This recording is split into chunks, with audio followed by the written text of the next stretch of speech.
Hello everyone, it's me, LinkingX2, back again with more daily MSI content. Today, the draft between Detonation Focus Me and Damwon Kier is on the line. Both teams have beaten down C9 in the past, so now let's see how they match up against each other. But before we do that, if you have any series of this MSI that I should cover, let me down in the comments down below, and I will get to it. But let's dive right into it here. So we see first ban Renekton. This is something that C9 has also banned against Detonation Focus Me, so maybe this is something from scrims, or it is just based around the first performance of this team, where Evi and Area were able to play the champion in both the mid lane and the top lane. Then we see the Senna ban here. It is often bans against Ghost.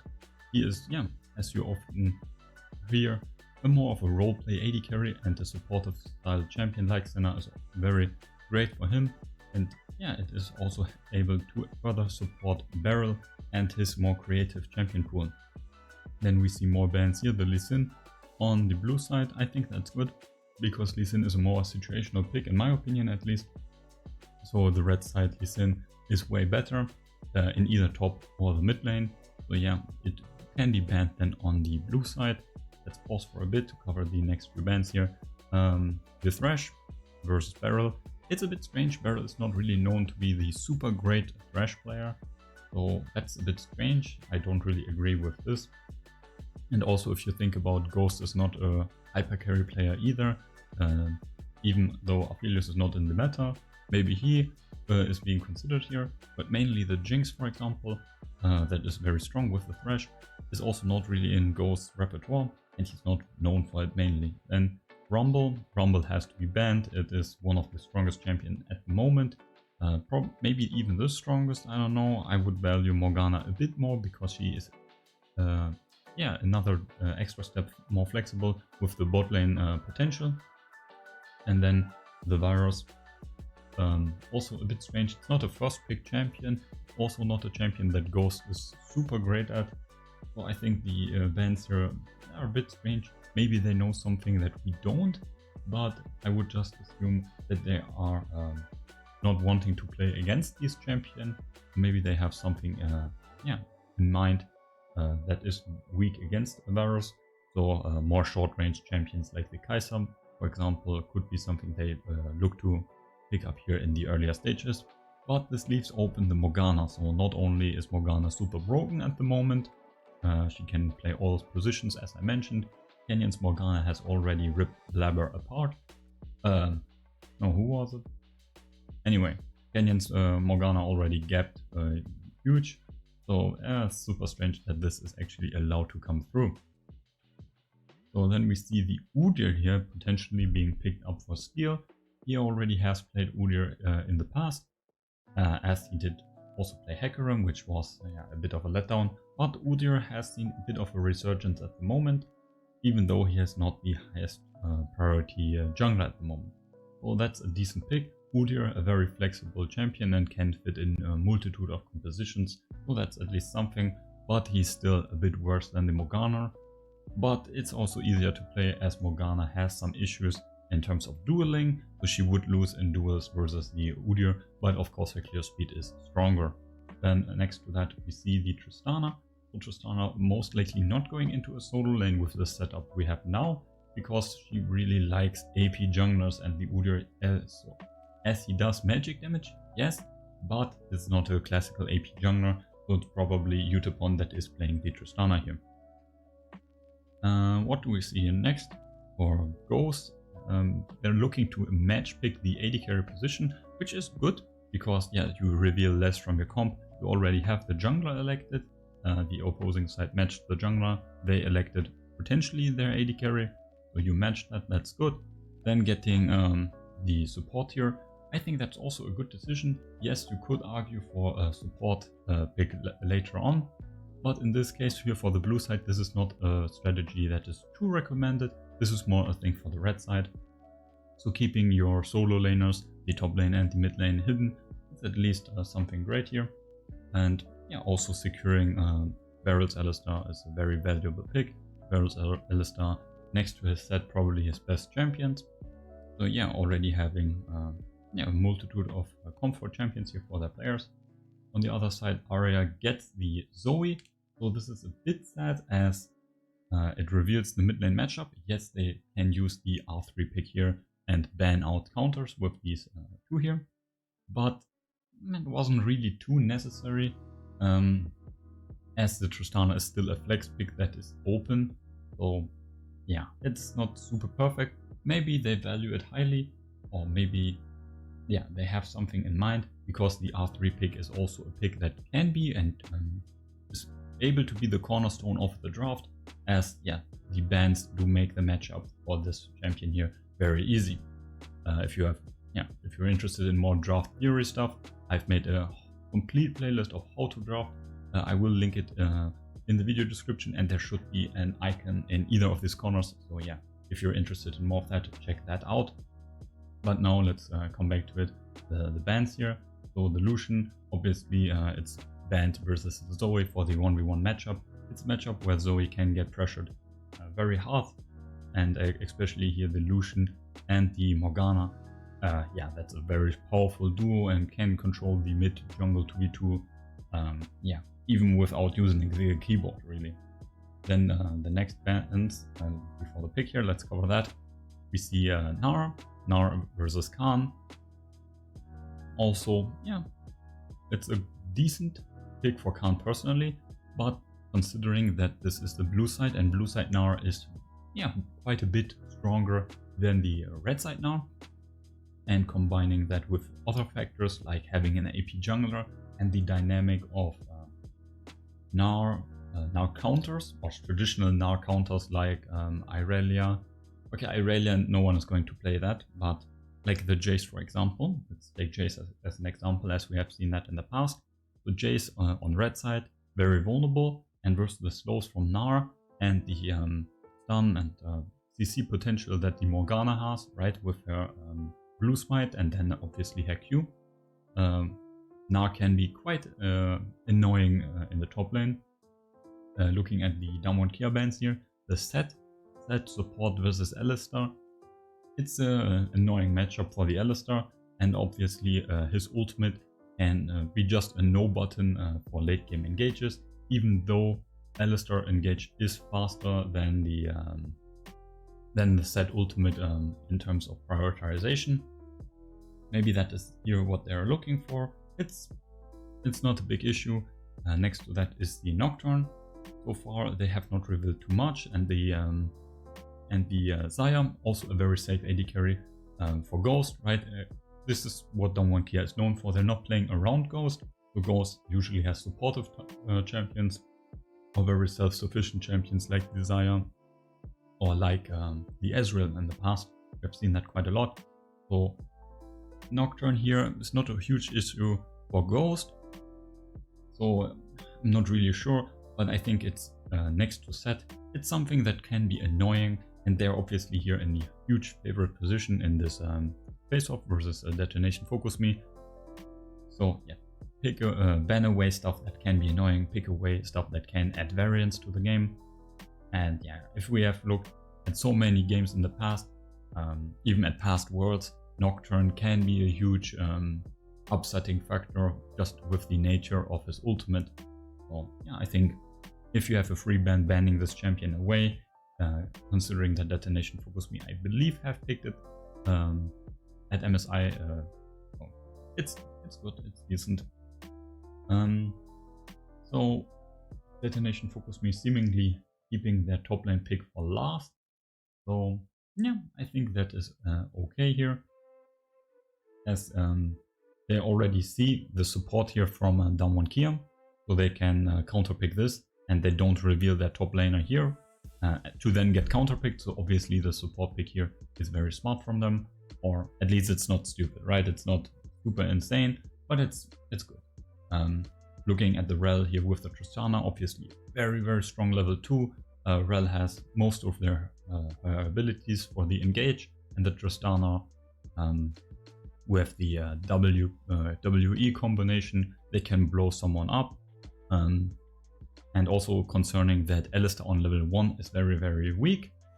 So yeah, if they play the lane correctly, they get the lane advantage, get the first, get the earlier level 2, and then yeah, they can look to attack Damwon Kia's bot lane, or at least pressure them off later on. Rel versus the enemy team, or these 3 enemy champions here.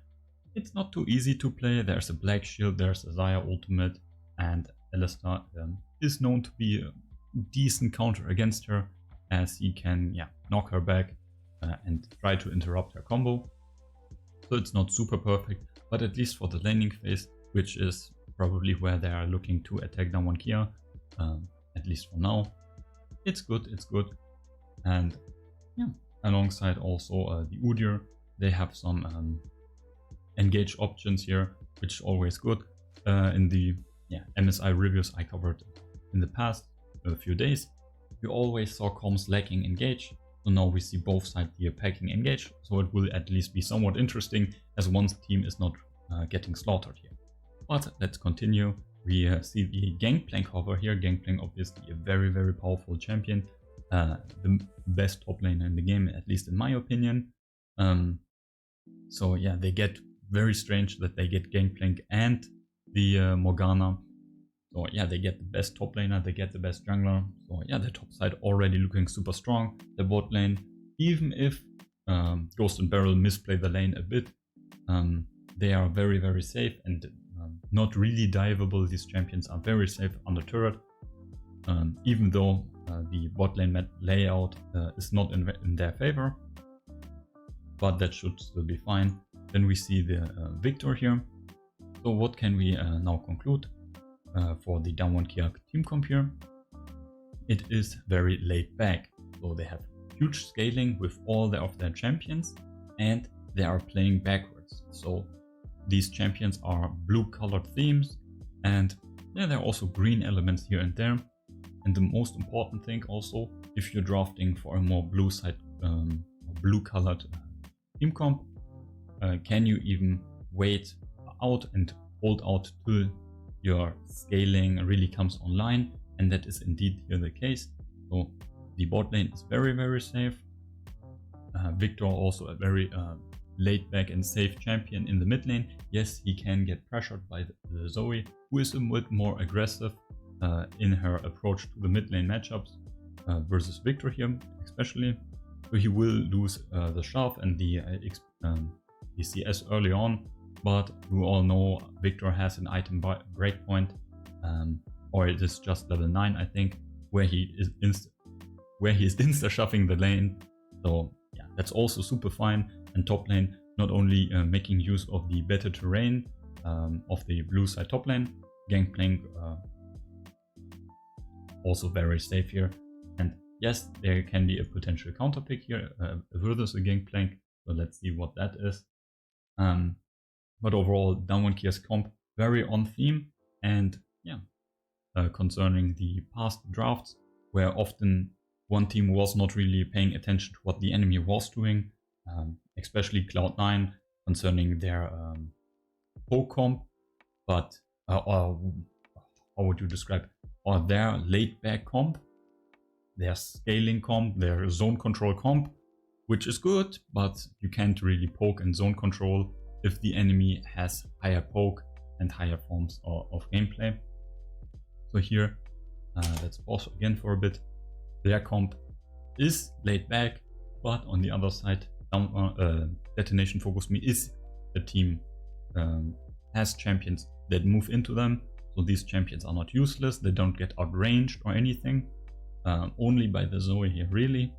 So yeah, their champions do actually work, which is great to say, but sadly that is not always the case. Then we see lastly the Urgot into the Gangplank. That's a very old matchup, and yeah, to be honest, Urgot is a bit slapped on the champion. He does certainly have very good matchups in the top lane, and I'm honest, I've not seen too much of him myself, but I would argue that the first 2 levels are quite good for him.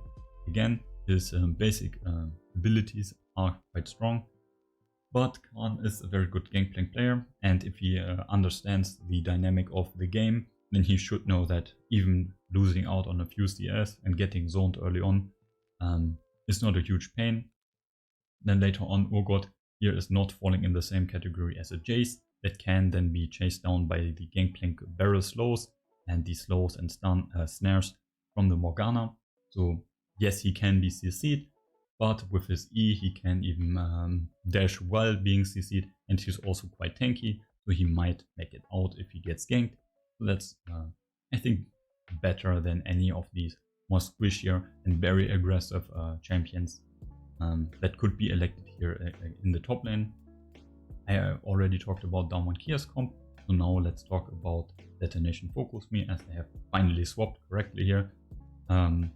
Just teasing the bot lane again, I think they have the way stronger bot lane 2v2 matchup. Will they be able to penetrate down 1 Kia effectively? Probably not because of the player gap, but down 1 Kia's bot lane is also very safe, so that's that. But they will most likely get the advantage here if robots are playing, right? In the mid lane, they also will have the earlier advantages, also concerning the Udyr in the fights. So Morgana will clear faster, and because of that will get her advantage through that. That means get XP leads, get gold leads, and also be earlier at certain points, earlier to ganks, earlier to objectives. So that will be the way she can get advantages. But if it should come to earlier fights, the Udyr obviously is a bit stronger there, and maybe they can make use of that early 2v2 advantage here in the mid lane and even in the top lane. Yes, Gangplank's level 1 is quite decent, Urgot's level 1 is stronger though. So yeah, that's here the case. I would give the draft edge to down 1 Kia, as their comp is countering a bit more what Detonation Focus Me is doing. And I think the Zoe here is a bit, not really aligned. It is the only source of AP damage, but down 1 Kia is also not really a tanky team, so the burst damage would have been fine either way. And the problem with the Urgot, yes, it is good in the lane matchup here and in the early and mid game, but later on he is not fast and he is not strong enough unless he goes for Turbo Chem Tank, which is not really his most favorite item, and unless he is able to utilize TP flanks quite effectively. Otherwise he can be zoned and kited by down 1 Kia quite easily. And yes, Zoe in a similar situation, he has hard engage, but there are options, right? Victor is very far back, they have a black shield, they have oranges, Beryl is very tanky, so he doesn't really mind the engage, but even he has his ultimate, and Ghost obviously has the Dire ultimate as well, so they can really survive the first initial engage and then have this CC and the follow-up to then pounce on Detonation Focus Me. So it will be very hard for them in the 5v5s should it come to the late game. But yeah, with the Zoe, with the Tristana, they have the potential to set themselves up early and in the mid game stages, but I'm not really all that hopeful for them. So that should cover this live reaction to the draft here. Yeah, we have to now watch the game to see how it goes, but I will leave that to you. For now, that is it. I wish you all a great day. We see each other tomorrow with more daily MSI content, remember that. And again, as I mentioned at the start, if you have any series or drafts that I should react to or that I should talk about, or even if you have questions, right? Put that down in the comments down below, and on your way there, don't miss to hit up the like button. And again, daily content, so make sure to subscribe to not miss out on any future stuff. That's it though, I'm finally shutting up. Wish you all a great day. Till tomorrow.